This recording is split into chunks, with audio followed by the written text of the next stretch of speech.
Mais c'est parti. Donc, de toute façon, je vais déjà commencer par me joindre, Olivier, hein, pour vous remercier pour l'invitation. Bon, finalement, je vais surtout vous remercier d'avoir invité Olivier, qui par la bande m'a invité pour on va dire le quota jeune du, du séminaire. Hein. Donc, Olivier a brillamment finalement introduit la technique de microscopie par tomographie diffractive et finalement, donc, on a vu qu'on pouvait faire énormément de choses avec et finalement même davantage. Donc, ça va être le but de cette présentation, hein, où on va essayer de vous montrer comment on peut transformer une plateforme de microscopie par tomographie diffractive en une espèce de microscope de plateforme universel, hein, mais un microscope du coup numérique. Voilà, donc ces travaux s'inscrivent notamment dans le cadre de la thèse de Riyad Abessi, hein, et qui avait été épaulé à l'époque par notre stagiaire Master 2, donc Steve, hein, et forcément Mathieu et Olivier pour le reste. Alors, donc on va repartir du contexte, hein, de la microscopie optique. Hein. Bon, vous avez déjà eu une quarantaine de minutes autour de la microscopie optique, donc on va continuer un petit peu. Hein. Donc finalement, c'est vrai que la microscopie optique, il y a beaucoup de méthodes, hein, et chaque méthode va avoir sa configuration et ses particularités expérimentales bien à elle. Hein. Donc typiquement, on part en général d'un microscope champ clair, hein, donc le microscope de Paillasse qui est le plus communément rencontré, qui en général pour des échantillons biologiques va donner des images avec des contrastes relativement faibles. Hein. On va avoir finalement une information qui est assez peu facilement exploitable. Donc, du coup, à partir de là, les gens se sont interrogés sur la manière dont on pouvait améliorer ces contrastes. Hein. Donc, on a pu distinguer comme ça deux grandes classes de méthodes. Hein. On pourrait avoir une granularité un peu plus fine, mais concrètement, le gros des méthodes pour l'amélioration des contrastes se sont basées soit sur des modifications de l'intensité, donc par exemple, hein, microscopie oblique où on va éclairer l'échantillon sous certaines directions, le champ sombre où on va faire en sorte de ne pas collecter la lumière directe ne passant pas à travers l'échantillon. Bon, Reinberg va nous permettre de colorer en fonction des angles d'illumination. Et de l'autre côté, donc des méthodes qui vont plutôt agir sur une modification de la phase, donc finalement traiter différemment l'information qui va être déphasée par l'échantillon de l'information qui ne passe pas au travers de ce dernier.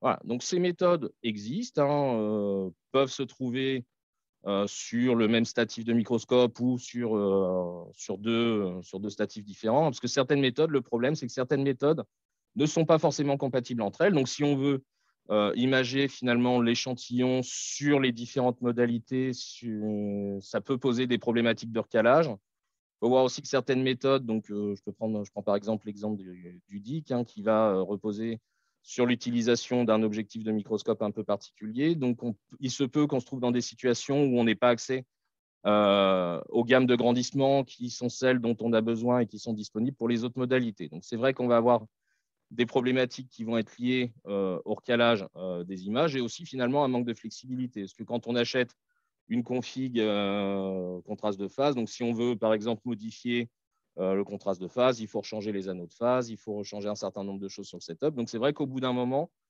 ça va perdre un petit peu de son aspect attrayant pour faire de l'imagerie multimodale. Donc la question qui se pose derrière, c'est est-ce qu'on peut… alors attendez, j'ai peut-être ma barre qui vous gêne en bas, non? Oups. Est-ce que je reviens? Mince, c'est dans l'autre sens. À mon avis, on est. Ah oui, peut-être une partie de ton texte, excuse-moi, est Oui, en coupée. effet, oui. Ouais, ouais. Je... Voilà, bon, concrètement, le but, hein, on ne va pas non plus perdre un temps infini là-dessus. Le but, c'est de savoir si est-ce qu'on ne peut pas envisager finalement une technique de microscopie qui nous permettrait de ne pas avoir à multiplier finalement l'utilisation de différents dispositifs expérimentaux et ne pas être obligé de prendre N acquisitions de notre objet. Donc, de ne pas être obligé de déplacer l'échantillon sur de multiples microscopes.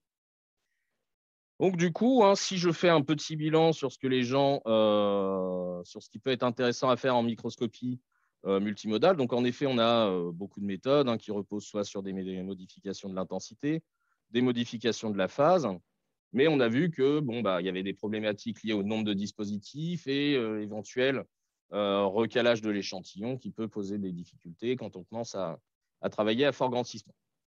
Mais du coup, la question qu'on s'est posée ici, c'est de savoir si on ne pouvait pas remplacer ces microscopes optiques de routine, hein, donc les microscopes les plus conventionnels que l'on puisse trouver, par un équivalent numérique qui du coup, nous permettrait d'exploiter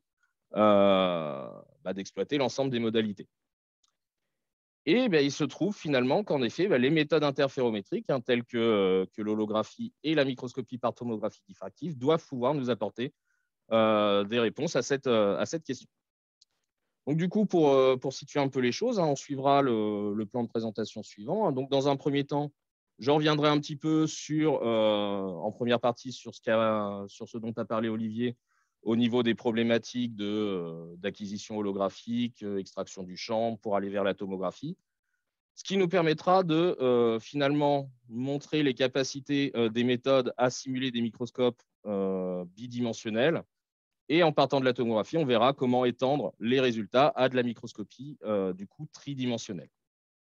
Voilà. Donc du coup, on va commencer par le commencement. On va revenir rapidement sur la microscopie holographique telle qu'elle est communément, de plus en plus communément rencontrée, hein. Donc finalement, la microscopie holographique, donc c'est une méthode d'imagerie quantitative tridimensionnelle. Donc ce qu'on mesure, c'est surtout, on est quantitatif en phase optique. Donc la plupart des montages conventionnels, donc là on est sur un montage interférométrique à deux bras, hein, donc basé sur une configuration de type Mach-Zehnder, où finalement donc on récupère l'illumination d'une source laser qu'on va séparer en deux faisceaux. Donc un faisceau va nous servir de référence interférométrique et l'autre faisceau donc, va traverser l'échantillon. Donc on est sur une config en transmission, hein, et on va récupérer sur un capteur CCD dépourvu, CCD ou CMOS, hein, dépourvu d'optique de collection, on va récupérer finalement les interférences entre la part de l'onde qui a traversé l'objet et l'onde de référence.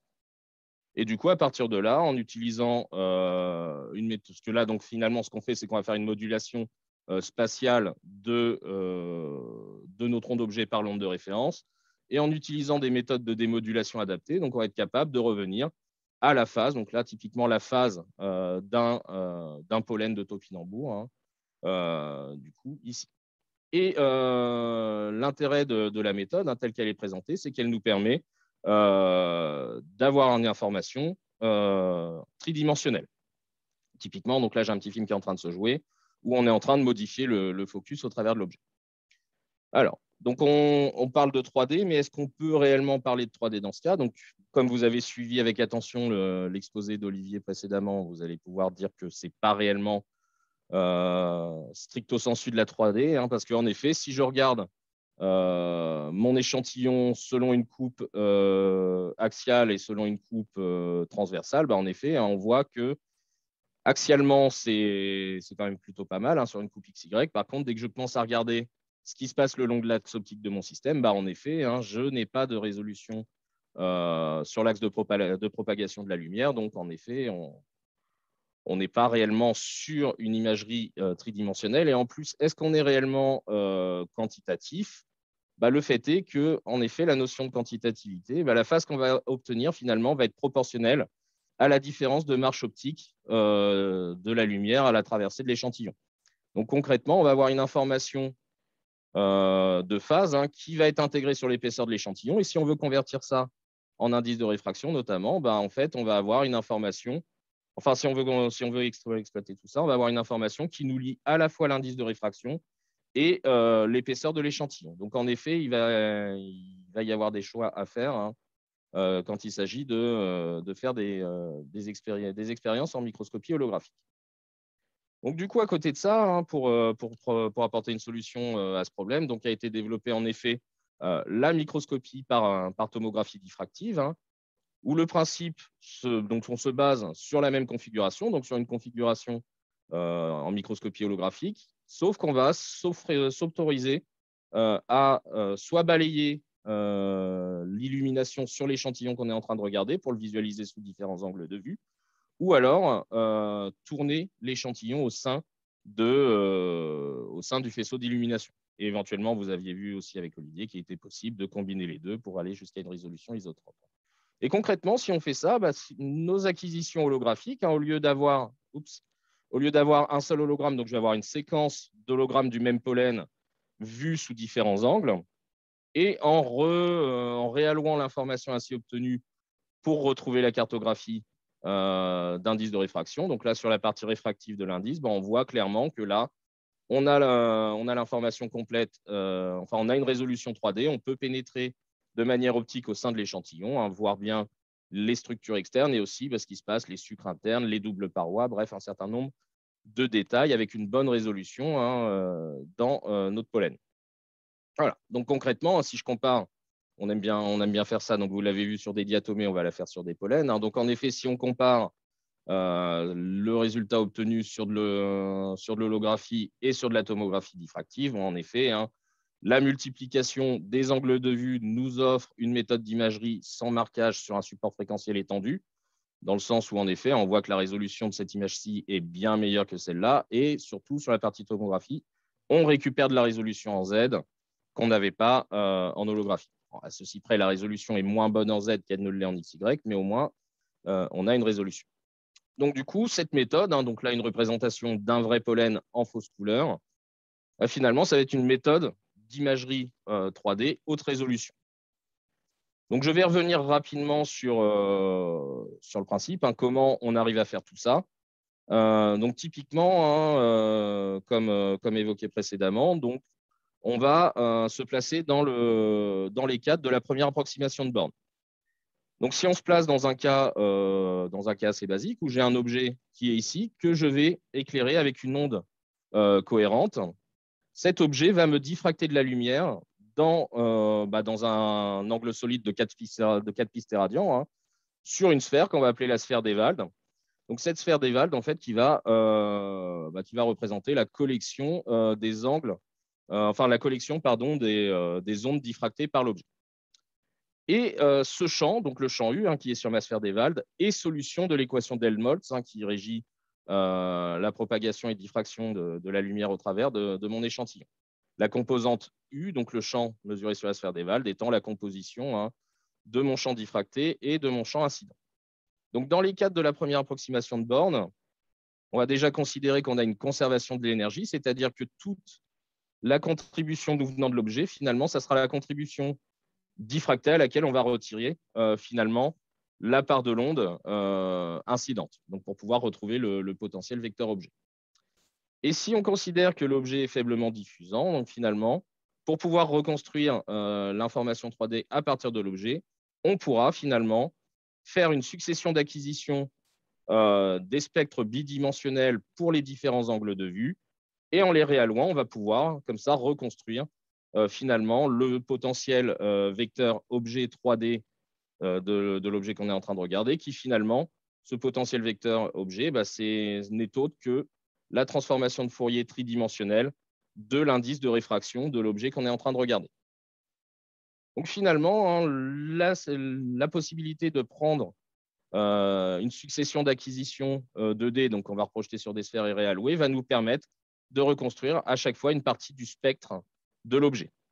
Donc, si je me place dans le cas d'un balayage d'illumination, donc je pars de l'holographie et au fur et à mesure, je rajoute de l'information pour reconstruire la calotte de sphère, hein. Donc, je vais du coup avoir ici mon support de fréquence. Donc, ce support de fréquence va me donner une information sur mon indice de réfraction. Donc, si je regarde des coupes de mon spectre, donc une coupe en KXY et une coupe en KXKZ, donc on retrouve la forme caractéristique, hein, du donut. Et si je prends finalement ce spectre 3D et que j'en calcule la transformée de Fourier 3D inverse, je me retrouve avec une reconstruction de l'indice de réfraction complexe, hein, donc la contribution de la réfraction et la contribution de l'absorption. Et du coup, si je fais ma TF 3D inverse, en effet, je me retrouve avec ces deux séquences, hein, où j'ai d'un côté la réfraction et de l'autre côté l'absorption. OK, donc on a finalement, hein, la méthode nous permet d'avoir un accès complet à l'indice de réfraction complexe. Mais en plus, donc, si on fait un petit bilan sur ce qu'on vient de voir, hein, finalement, notre méthode repose sur une acquisition séquentielle d'hologrammes. Donc, c'est-à-dire qu'on va avoir des hologrammes de l'objet vu sous différents angles. Et pour chaque hologramme, finalement, donc pour chaque angle d'illumination, on va avoir une information d'amplitude et de phase. Donc, finalement, si je combine toutes ces informations d'amplitude et de phase je vais pouvoir normalement réaliser la simulation d'un certain nombre de microscopes de routine bidimensionnels. Et si je vais pousser le vice un petit peu plus loin, la reconstruction tomographique donc, nous permet d'avoir une cartographie 3D quantitative de l'indice de réfraction complexe issu de notre objet. Mais finalement, on pourra s'en servir de base pour simuler des modalités de microscopie, cette fois-ci en 3 dimensions, qui, elles, ne sont pas inaccessibles. Donc l'intérêt, c'est que finalement, on a la microscopie par tomographie diffractive, donc une seule méthode, mais qui va nous ouvrir finalement un large champ des possibles et qui va nous permettre finalement de regarder d'un peu plus près comment remplacer un microscope, enfin comment remplacer une multitude de microscopes par un seul. Voilà, donc on avance sur la présentation et on va regarder un petit peu comment construire les différentes modalités bidimensionnelles de microscopie les plus communes. Donc, on va partir de la microscopie à champ clair, qui est l'enfance de l'art. C'est le petit microscope de biologie qu'on commence à voir dès le lycée sur les paillasses, où finalement, on va avoir un échantillon donc, qui est éclairé sous différents angles en même temps et un objectif de microscope qui vient collecter l'information issue de l'objet pour en faire une image sur un capteur d'imagerie. Donc, la grosse différence entre un microscope de table et notre microscope diffractif, c'est que là, toute l'information des différents angles est acquise simultanément, tandis que nous, sur la microscopie par tomographie diffractive, on va faire des acquisitions séquentielles. Donc, du coup, pour simuler le fonctionnement de notre champ clair, qu'est-ce qu'on va faire? On va prendre chacun des hologrammes de notre séquence pour avoir finalement l'information issue de chacun des champs. Donc, ces hologrammes, on va en prendre les intensités. Donc, on aura les intensités pour chacune des directions. Et en sommant l'ensemble de ces informations, on va pouvoir reconstruire une image de microscopie à champ clair. Donc, en effet, c'est aussi ce que je disais en introduction, c'est que finalement, on voit qu'une image de microscopie à champ clair. Donc, on reconnaît finalement quand même la structure de notre pollen, mais c'est vrai que c'est une imagerie qui va présenter finalement un contraste assez faible, mais du coup, voilà, qui peut le plus, peut le moins. Donc, en effet, la tomographie nous permet de simuler ce type de microscope. Alors, donc, parmi les améliorations qui avaient été proposées à la microscopie à champ clair, l'une d'entre elles visait à finalement essayer d'éclairer l'échantillon, finalement non pas sous l'ensemble des angles, mais en limitant une partie de l'illumination seulement à une moitié des angles, typiquement. C'est ce que nous propose l'illumination oblique. Donc, je ne remets pas le petit schéma à côté, mais finalement, qu'est-ce qui va changer par rapport au cas précédent? C'est qu'au lieu de prendre l'ensemble des hologrammes de la séquence, on va ne prendre qu'une partie des hologrammes qu'on peut éventuellement après faire tourner de manière numérique pour remettre en exergue des détails qu'on ne voyait pas forcément sur l'imagerie en champ clair. Donc, c'est ce qu'on voit ici. Donc, finalement, la première animation au-dessus, on voit les différentes illuminations qui ont été conservées pour réaliser notre microscope. Et on voit l'effet que ça a en dessous sur l'image que l'on reconstruit. On voit que selon l'angle selon lequel on attaque notre échantillon, on va mettre en évidence plus ou moins de détails. Donc, en gros, on va orienter les détails qu'on est capable d'extraire sur notre échantillon. C'est le principal but, finalement, d'un microscope à illumination oblique. Donc, de là, en effet, c'est bien, mais on a toujours quand même ce fond continu qui mange une bonne partie de la dynamique capteur. Donc, l'extension derrière tout ça, ça a été la microscopie à champ sombre. Ou la microscopie à champ sombre, cette fois-ci, l'échantillon, on ne va pas l'illuminer dans l'ensemble des directions, mais on ne va l'illuminer qu'à des angles extrêmes, de telle sorte que finalement, la lumière directe traversant l'échantillon ne soit jamais collectée. Et du coup, derrière, on va faire l'imagerie avec un objectif de microscope standard. Donc, d'un point de vue algorithmique, qu'est-ce que ça consiste à faire? Ça va consister à sélectionner uniquement les hologrammes qui sont sur un anneau pour ensuite les traiter comme on les a traités jusqu'ici pour la microscopie champ clair, par exemple. Et à partir de là, donc simplement en combinant l'ensemble de ces vues, on est capable de reconstruire une image champ sombre toujours du même objet. Donc, c'est toujours le même objet, c'est toujours notre pollen de Tampinambour. Donc là, on voit bien l'intérêt de la microscopie champ sombre. Donc, comme son nom l'indique, mon objet et maintenant sur un champ sombre, et je mets en évidence davantage de détails sur les structures ayant diffracté la lumière par rapport aux structures où la lumière s'est transmise de manière directe. Voilà. Donc, alors c'est vrai que ça fait un peu catalogue, mais le but est ici de montrer qu'on peut vraiment tout faire avec un seul jeu de données finalement. Parce que là, il y a un seul jeu de données qui va servir pour l'ensemble de la présentation. Donc, parmi les contrastes qu'on a vu aussi, il y a le contraste, donc le microscope à illumination de Reinberg. Donc ça a été proposé par Reinberg en 1880 et quelques. J'ai un trou, je retrouverai l'information plus tard. Mais concrètement, là, le but, c'est assez proche finalement en termes de fonctionnement du microscope à champ sombre.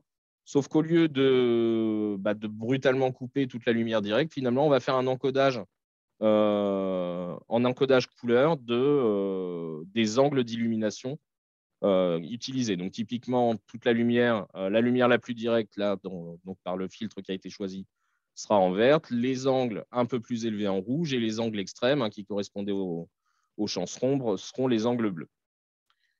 Donc, nous, de notre côté, finalement, ce qu'on va faire, c'est qu'on va traiter une première partie des hologrammes, les affecter à la couleur verte, la seconde partie des hologrammes, les affecter au rouge, la dernière au bleu, et on va construire comme ça des images composites d'intensité, des images RVB qu'on va associer par la suite pour avoir notre image Reinberg, telle qu'on l'obtient ici, où en effet, on retrouve simplement en combinant nos informations, donc tout ce qui correspond aux angles directs en continu le fond vert, puis après les détails codés en fonction de l'angle d'illumination associé sur les couleurs bleues et rouges.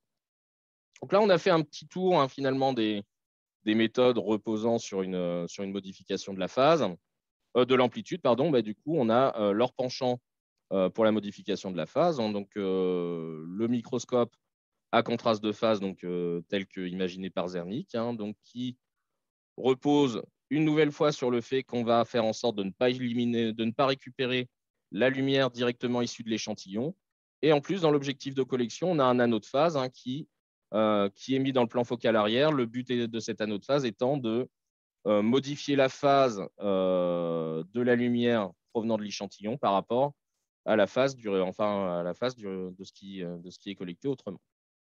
Voilà. Donc, nous, d'un point de vue algorithmique, une nouvelle fois, je vous rappelle, comme on est sur un process séquentiel, donc pour chacun des angles d'illumination, on va récupérer un hologramme qu'on va filtrer. Donc, nous, le plan focal arrière de l'objectif de microscope va correspondre au plan de Fourier de nos hologrammes. Et dans chaque plan de Fourier, donc sur un anneau, on va appliquer un filtre. Et ce filtre, on va le faire tourner au fur et à mesure de la séquence d'hologrammes pour, du coup, déphaser les objets. Voilà. Et du coup, si je prends par exemple le cas d'une reconstruction avec un contraste de phase positif, donc c'est-à-dire que je favorise la phase de l'échantillon par rapport à la lumière qui pourrait quand même être collectée en transmission directe. Mais on peut éventuellement aussi changer la valeur du contraste de phase, prendre des contrastes de phase négatifs. On peut éventuellement aussi, chose qui n'est pas possible sur un microscope conventionnel, imaginer atténuer la contribution de l'onde directe par rapport à ce qui vient de l'objet, ou même agir sur la valeur du déphasage pour pouvoir améliorer en fonction de l'échantillon. Allez, dernière méthode pour la modification de phase en 2D. Donc, on va avoir le microscope DIC, qui est un microscope qui a fait ses preuves, qui finalement repose sur un principe interférentiel. Donc, concrètement, on va avoir la lumière issue d'un faisceau qui va être qu'on va polariser selon un angle. Donc là, j'ai pris un angle de 45, mais finalement, ce qui va être important, c'est que le polariseur et l'analyseur soient sur des polarisations orthogonales. Et cette onde polarisée va être séparée en deux par un prime de Wollaston pour avoir du coup deux ondes polarisées orthogonales qui vont éclairer notre échantillon. Ensuite, c'est collecté par un objectif. Un second prime de Wollaston se charge de la recombinaison des deux informations et on ne va ne garder qu'une des deux composantes de polarisation. Donc, du coup, on va finalement là récupérer une information différentielle et légèrement décalée spatialement. Donc, ça vient de l'utilisation des prismes de Wollaston. Donc, nous, pour traduire cet effet d'un point de vue algorithmique. Donc, qu'est-ce qu'on fait pour chaque hologramme? Finalement, on va prendre l'hologramme et calculer finalement la différence de cet hologramme avec le même hologramme qu'on aura déphasé et décalé spatialement. Voilà. Et en sommant tout ça, à la fin, donc on obtient une image de type contraste interférentiel. Donc, on voit bien cet effet de relief qui est amené par le décalage spatial des volastones, cet effet de déphasage.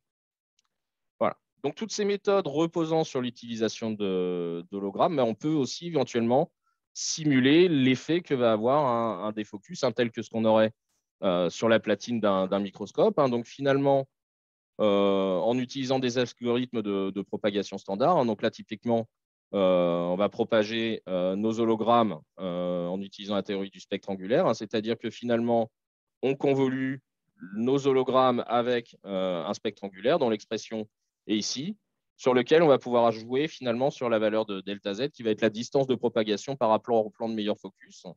Et du coup, ça va nous permettre, si je prends l'ensemble des modalités qu'on a vues jusqu'ici, tiens, je vais lancer là parce que sinon, ça ne se lance pas. Donc, finalement, de faire comme si vous étiez sur la paillasse en train de chercher la meilleure mise au point sur votre objet. Donc là, pour l'ensemble des modalités. Donc, finalement, là, on dispose d'un microscope numérique qui nous permet déjà de faire le gros des modalités en 2D. Donc, je vais aller assez vite pour les quelques minutes qui me restent. Donc, ce qu'il faut retenir, c'est que, du coup, nous, on fait des acquises séquentielles d'hologrammes, mais qu'on a accès à l'amplitude et au champ. Donc, en combinant toutes ces acquisitions, on va pouvoir récupérer, du coup, tous les microscopes 2D. Voilà, donc, toutes ces méthodes, on les réalise soit en faisant des sélections d'angles, soit en faisant des filtrages sur l'intensité du spectre ou sur la phase. Voilà. Et on peut, en plus, agir sur le focus. Mais tout ça, est-ce qu'on serait capable de le faire en 3D? Je ne cache pas que la réponse est oui, bien entendu. Et du coup, on va, pour la dernière partie de la présentation, donc explorer rapidement, donc j'en ai mis moins, vous en faites pas, les méthodes de microscopie multimodale, mais cette fois-ci en 3D. Donc, pour qu'on puisse situer un petit peu comment on va intervenir, donc jusqu'ici, sur les méthodes bidimensionnelles, qu'est-ce qu'on faisait? On avait nos hologrammes, donc on en sélectionnait une partie, on avait un éventuel filtrage sur les spectres 2D, et à la fin, on faisait une sommation d'intensité. Donc, côté des simulations, mais cette fois-ci en 3D, donc on va toujours avoir une sélection des hologrammes, sauf qu'avec les hologrammes qu'on va avoir conservés, on va construire le spectre 3D, donc en utilisant la théorie de Born, par exemple. On pourra les assortir d'un éventuel filtrage du spectre 3D pour ensuite faire la reconstruction tomographique, donc finalement calculer la TF inverse du potentiel vecteur objet pour obtenir l'information sur l'échantillon. Alors, donc si je prends, donc là je vais coupler le microscope à contraste de phase et le microscope à champ sombre. Parce que le but de ces deux microscopes, finalement, dans le cas d'un champ sombre, c'est de couper la lumière directe, la lumière d'illumination directe pour ne conserver que l'échantillon. Et dans le cadre d'un contraste de phase, finalement, cette lumière directe, on va chercher à la déphaser par rapport à l'information issue de l'objet. Donc ça, finalement, ça revient à faire quoi? Ça revient à dire que dans le cas d'un champ sombre, les composantes basse fréquence de mon spectre qui sont liées à l'illumination directe, je vais les masquer d'un côté et je vais simplement les déphaser et éventuellement les atténuer de l'autre. Donc ça, si je fais ça en 3D, si je fais la reconstruction après en 3D sur un champ sombre à gauche et sur un contraste de phase à droite, on se retrouve avec une méthode d'imagerie, en effet, simplement en jouant sur le filtrage, où on va avoir d'un côté réellement ce qu'on aurait sur un champ sombre, sauf que là, en plus, on rajoute de la résolution axiale qu'on n'aurait pas sur un champ sombre classique. Pareil pour le contraste de phase. Donc là, je me suis contenté d'un contraste de phase négatif. J'aurais pu mettre aussi un contraste de phase positif, mais je pense que vous avez déjà assez vu d'animation pour aujourd'hui. Je n'ai pas fini ceci dit. Donc, on va le faire également sur le Reinberg, où là, le Reinberg, ce qui va être intéressant, c'est la manière dont on fait la sélection de l'information. Donc, en gros, on va garder les hologrammes qui correspondent à des petits angles d'illumination qu'on va coder en vert, les angles intermédiaires en rouge et les angles élevés en bleu. Donc, cette information, comme on la réalloue dans l'espace de Fourier 3D, ça prend la forme de ces calottes de sphère qu'on va dispatcher. Donc, on voit que la calotte de sphère en vert ici va correspondre plutôt à des détails basse fréquence, la calotte de sphère rouge, des détails de fréquence intermédiaire, et l'ensemble de calottes de sphère bleues des détails de fréquence élevés. Donc, en faisant ça, on va construire finalement notre support de fréquence composite, donc RVB, finalement, en associant l'ensemble des composantes de fréquence, donc dans l'espace KX, KY et dans l'espace KY, KZ, on a la coupe de notre support composite. Et en inversant ce support, on va avoir l'image la reconstruction de Reinberg, où là, on va avoir une mise en évidence par la couleur de ces détails, des différents détails de l'objet. Voilà. Donc, les détails plutôt basse fréquence seront codés par les calottes vertes. Puis, au fur et à mesure, on va coder des détails de fréquence plus élevés. Et les zones de recouvrement entre les différents types de calottes seront à l'origine, finalement, des zones un peu plus blanches, par synthèse additive des couleurs. Dernière petite modalité qu'on va revoir en 3D, finalement, ça va être le DIC, où là, en termes de différence de construction par rapport au DIC 2D, il y a assez peu de différence, sauf qu'au lieu de travailler sur les spectres 2D, on va travailler directement sur les volumes tomographiques. C'est-à-dire qu'on va prendre un volume tomo, on va le décaler spatialement et le déphaser, puis en faire la différence, la prise en intensité, sommer le tout pour avoir l'image DIC. Et ce faisant, du coup, on reconstruit une image de type contraste interférentiel où on voit bien que l'objet se distingue du fond par un pseudo-effet de relief qui, du coup, va nous permettre d'extraire des détails qu'on n'aurait pas forcément vus sur l'image de réfraction plus classique. Voilà, donc pour résumer le contour de l'intervention, je pense que je n'ai pas débordé. Non, j'avais même encore un petit peu de marge, mais c'est très bien. Alors, donc là, finalement, en effet, un microscope pour les simuler tous et dans l'ombre les lier. Donc, en effet, la microscopie par tomographie diffractive, comme on a un accès complet à l'amplitude et la phase de l'onde issue des différents angles d'illumination de l'objet, on va pouvoir simuler l'ensemble des microscopes les plus conventionnels en 2D.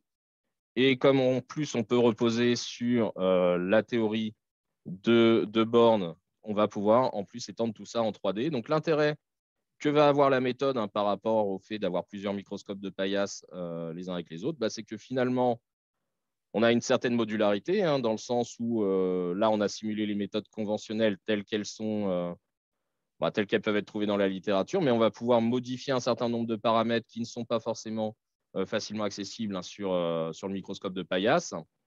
On peut éventuellement imaginer, comme là, tout se passe sur le traitement des données, on peut imaginer des modalités d'imagerie qui ne sont pas forcément disponibles. Et du coup, on a éventuellement la possibilité de combiner des méthodes qui ne seraient pas forcément, qui ne pourraient pas forcément être combinées entre elles. Donc ça, après, j'ai envie de dire, la limite, ça serait quasiment l'imagination. Donc on remercie une nouvelle fois les financeurs, notamment la région Grand Est et l'ANR qui nous supportent sur ces études. Et je vous remercie de votre attention.